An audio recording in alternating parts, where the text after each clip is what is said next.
Unit 99 to KMA 907. Unit 99, Sergeant Meredith, 909, in service, on the air.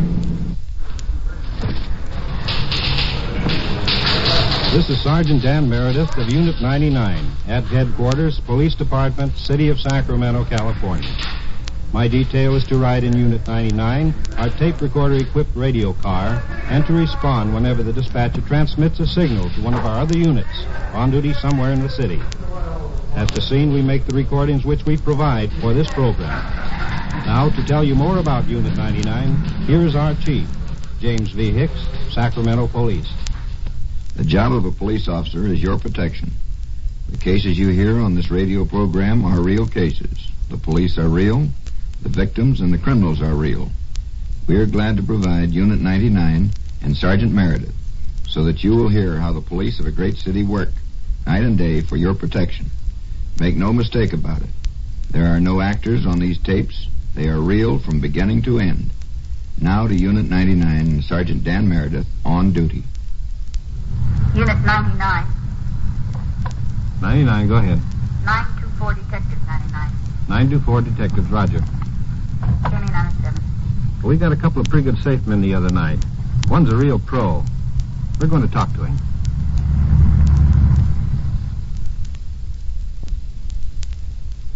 Hello, Detective Dahl. I just got a call to come into the Detective Bureau. Do you know anything about it? Well, I know something about it. We are going to bring one of the boys down and question him in regards to the .45 automatic, fully loaded, he had in his possession, plus some burglar's tools. Well, that was one of two that were arrested the other night before last? Yes, sir, that was one of the two. Are you going to bring him down now? Right away. We would like to question you, sir, in regards to the case in which you were picked up the night of May the 30th. You arrived in California on what date? Sunday night, 27th of May. Of May. Correct. What was your object in coming to the state of California? See if there was some easy money to find. What type of easy money, or how are you going to secure this easy money? I was thinking one safe or maybe two, and then I'd go back east. That's all it would be. So then when you arrived in San Francisco on May the 27th, what day or how long after that did you contact this friend of yours that you've known practically all your life? I went to his house where I thought he was living, and I left a note that night, and the next day I met him. What was the topic of discussion between the two of you? How to get some easy money around here. Did the two of you in a car belonging to someone else drive to Sacramento prior to the night you were arrested? Yes, we did. We came up one night, late at night, just to see what the town looked like at night. And at that time you did look over several business establishments that had in view or in mind the fact that you were going to try and enter the safes. Is that correct? We didn't have general businesses. We had general districts. And we went through several districts that night that we didn't know whether they looked good or not, and we decided we wanted to come back in the daytime. Well, you had arrived, I think you told us, in town. In the afternoon. In the afternoon, around 4 o'clock, and you attended a show, got out of the show around 9:30 or 10 o'clock. That's right. Then, what did you do after that? We drove around, we looked, we just didn't see something, we didn't see anything that looked good. We were just ready to leave when they found us. In other words, you didn't have time to pull a job. Oh, we weren't even going to pull one, that's what makes it worse. Well, I understand the officers saw you in an alley next to one of these addresses that you had on you. Wasn't your intentions at that time with this equipment that you had on you and your partner had on you to make a safe in this particular area where you were? Before we went into the area, yes, but when the officer spotted us, we were just ready to leave because we didn't like it. Why didn't you like it? There was no protection of any kind in the area, and we just decided we didn't like it, and we were just heading out of it. Well, you say the officers spotted you. Were you on a street or in an alley at the time that they first saw you, or do you know? In an alley, In an alley. we think. Then what happened after that? Just tell us what happened, if you remember correctly, because we weren't there. Well, I think we were spotted in the alley, but I just saw a light behind us as we were leaving the alley. And I didn't think it was a squad car. I thought it was a car just driving past the other end. And we were just walking out of the alley and down to our street, and we saw the patrol car come. We were on the street when we saw it. Then we decided we better get out of there. Then what did you do? Well, after the squad car drove past, we ducked in past some houses. And when it went past again, we got out and we're going to move farther on. And then what happened? About 9 squad cars. Did you know at the time that when you were stopped by the squad car and your partner, did you know that he was arrested right there at the time when they stopped him? Yes. You knew that at the time. Well, when did you do that? I jumped the fence, got in by some trees, and tried to hide. And then you hid in some shrubbery alongside of the house, is that correct? Yes. Then what happened? They went through the yard about 3-4 times with flashlights, and I was just about ready to try to climb top of the house when they came back again. Then they did spot you there in the shrubbery. Yeah. And that's when you were placed under arrest. That's right. Do you mind just telling us what you had on your person at the time of your arrest? A .45. And the gun was completely loaded, entirely loaded at the time, huh? No shells in the chamber. But you did have the clip in the gun? There was a clip in the gun, but no shells in the chamber. Now there's a little periscope in a wooden box that I would like to have you explain to us, if you will, that you were carrying also at the time of your arrest. Was this it, Donald? This is it in the box, just as it was taken from it. Well, it is used in industry as looking into holes in precision machine work to see whether there's an even, where you can't look by eyes so that you can see inside there to see whether there is any defects in the cuts.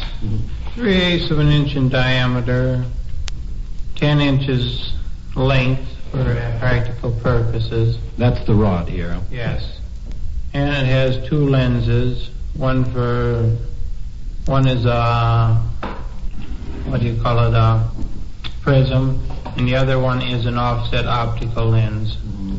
I see there's some little flashlight bulbs and wires, springs. How do you use that? They go on the end to make light inside.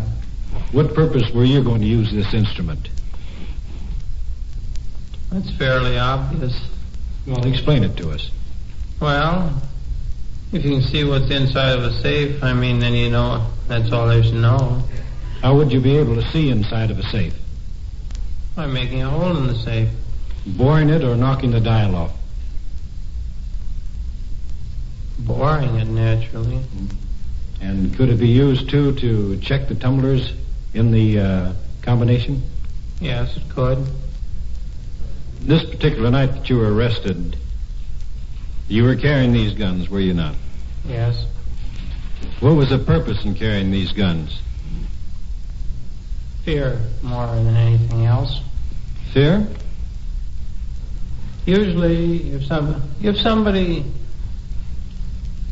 a police officer would come up on us, not maybe a police officer, but one of these door pushers, and they see something, they might stand around looking and not do a thing, but then, just try to stop us from getting out. But if you shoot a couple shots in the air, just up in the air or any place else, they'll run like the glory.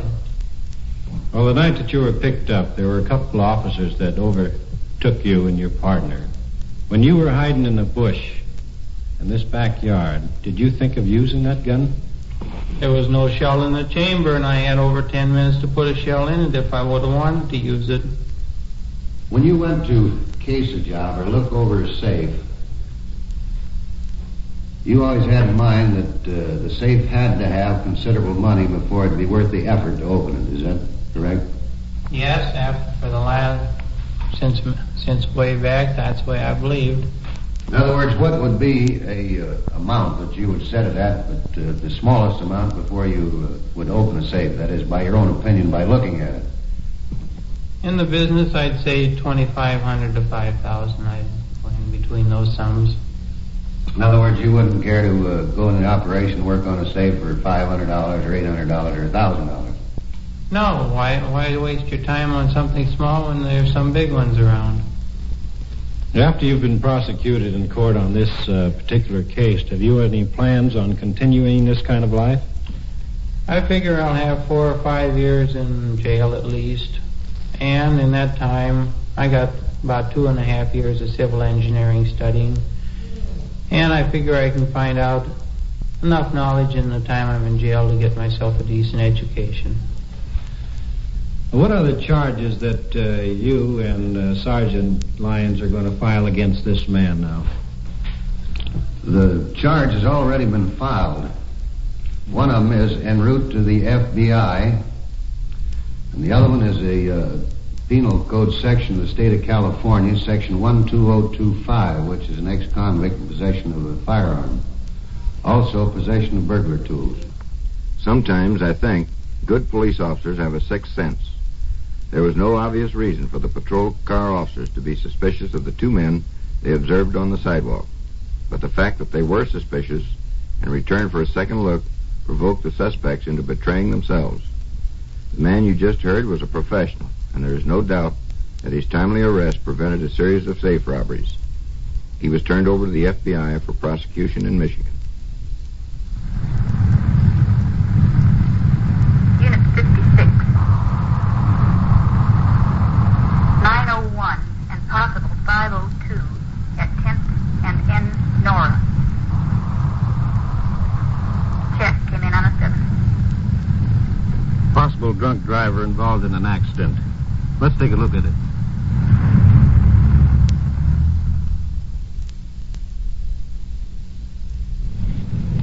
We're at 9th and N, heading eastward. A block away, there's a flare in the middle of the street. A car on the northeast corner of the intersection. Another one behind it. I can't see just yet who it is. The unit's here. Let's get out. Officers Clark and Tinker are here. Do you have your driver's license, sir? Yes, he has. What is your story now, sir? How did this accident take place? Well, they stopped rather suddenly. Two girls.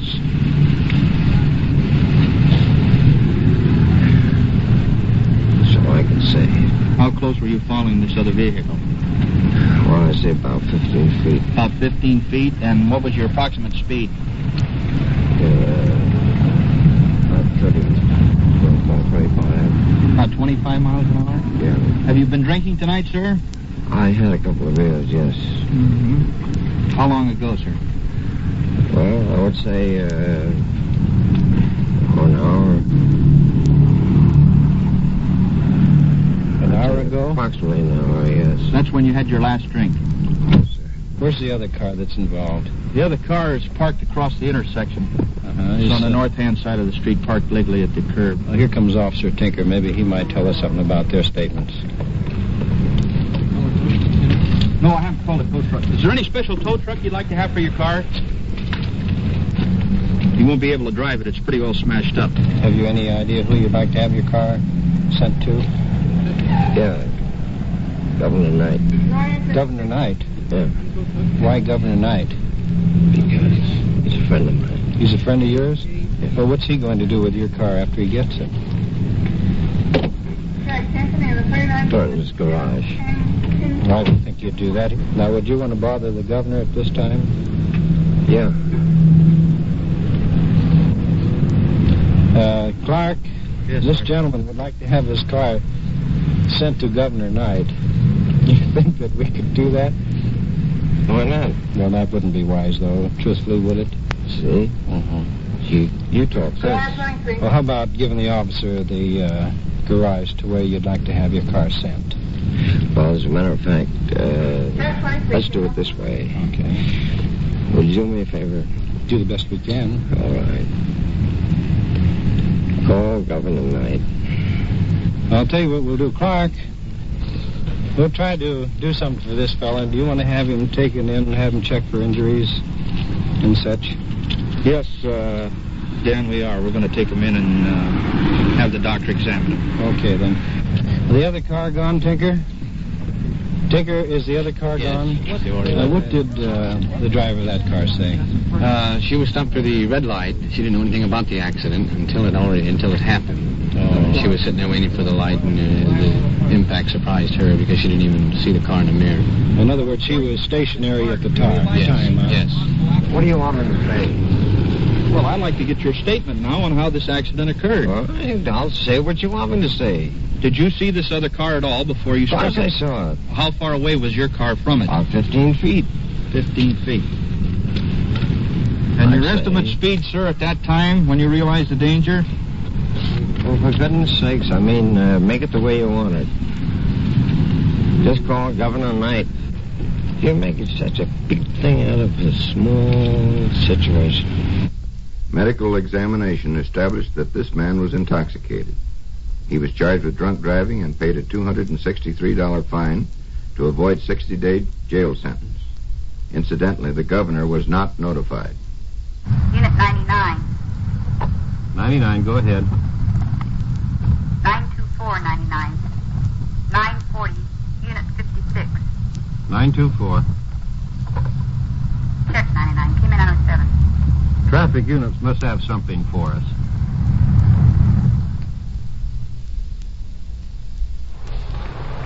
Clark, you and Hilton call us in? Yes, sir, we did, Sergeant. We have a very unusual case here. This gentleman states he was struck by a vehicle on K Street, just east of 16th Street. Was he in the street? No, he was on the sidewalk. Now we have several witnesses that stated that this man deliberately laid down in front of a vehicle and dared the car to run over him. And then the car didn't hit him? No, the car did not. So we took a accident report, and this gentleman has signed it. Oh, he signed this report? Yes, he has. And we have received information that this is the second time that this has occurred, right in this same location. I see. Well, you going to talk with the fellow now? Yes, we are.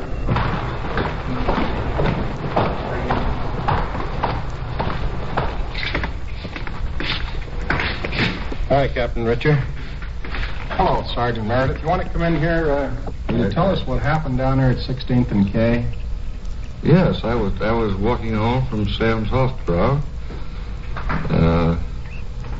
on J Street, as I recall it, past Stan's driving, and I was walking on the sidewalk, and the car drove up against me and bumped into me, and I asked the man to drive back so that I could walk on the sidewalk. Did it knock you down? No, it did not at that time.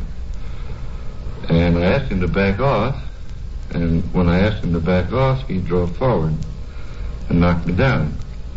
Were you injured? No, I was not injured. Have you been drinking? Yes, I have been drinking. How much? I don't know. I've only had a few. No, are you inferring that I've had a lot to drink? Well, no, I'm trying to get what the amount was that you did have. I had a few drinks at home, and I don't know how many because you don't gauge them at home, you see. Well, according to the officer's report here, they have a different version, according to witnesses, of what happened down there, what you say. Well, there were no witnesses, you see. There was only the driver of the vehicle. Well, now that the officers tell us that they have quite a few witnesses that you did not get hit. Well, there was a lot of kids showed up very shortly afterward, but there were no witnesses. Did an incident like this happen to you previous? No incident. I mean, in the last week or so? No incident has ever happened to me like this in my whole life. Has this man been checked in the emergency for injuries? No, he has not. He refuses to be treated. Or be examined. He says he's not injured. Well, I think for his own good, he should be examined to see the extent of his injury, don't you think? I have not been injured. I have not been injured. Well, Officer Clark, let me ask you this. Did some witnesses say that the man was not struck by the car? We have several witnesses. In fact, we have 7 that stated this man was not struck by a vehicle. Well, what is their version of it? They stated this man walked up to a car that was stopped, leaned on the hood, and dared the car to run over him. When the driver refused to go forward, he laid down in front of the car. Then another car drove up to go into the drive-in. He scooted over in front of the other car. Well, is this a fact? This is not a fact. There's no truth at all. Well, Officer Clark, did some witness there say that this man had been involved in an incident, something similar to this in the past? I heard that. Yes, they did. They stated it was in the early part of this week. The same thing occurred. And they identified this man as the man, positively? Yes, they did. Do you wish to prosecute? I don't mean to repeat any commotion of any kind. I certainly didn't waste that. I don't know what to say. Mm-hmm. Don't you think it would be a good idea to go down to the emergency hospital and let them check you over? No, I'm not injured. You're not injured. Sure that I'm not injured. You don't need to be checked over. Not at all. This is something entirely new to me. I know nothing about what I'm doing. I'm a little scared. May I be? Why, surely. All right. This is our position in this now. We're going to turn this over to our investigator.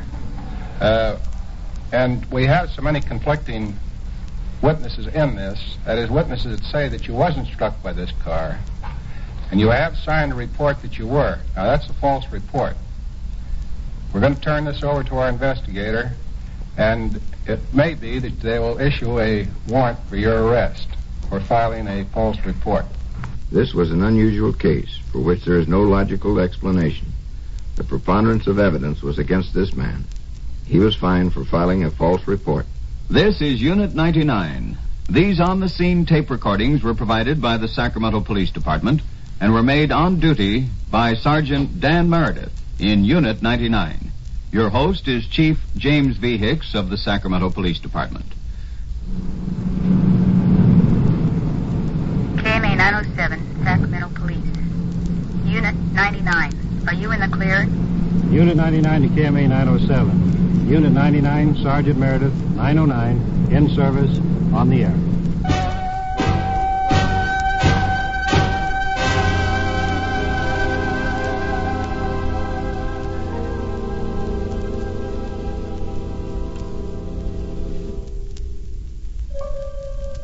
Unit 99 has come to you through the worldwide facilities of the United States Armed Forces Radio and Television Service.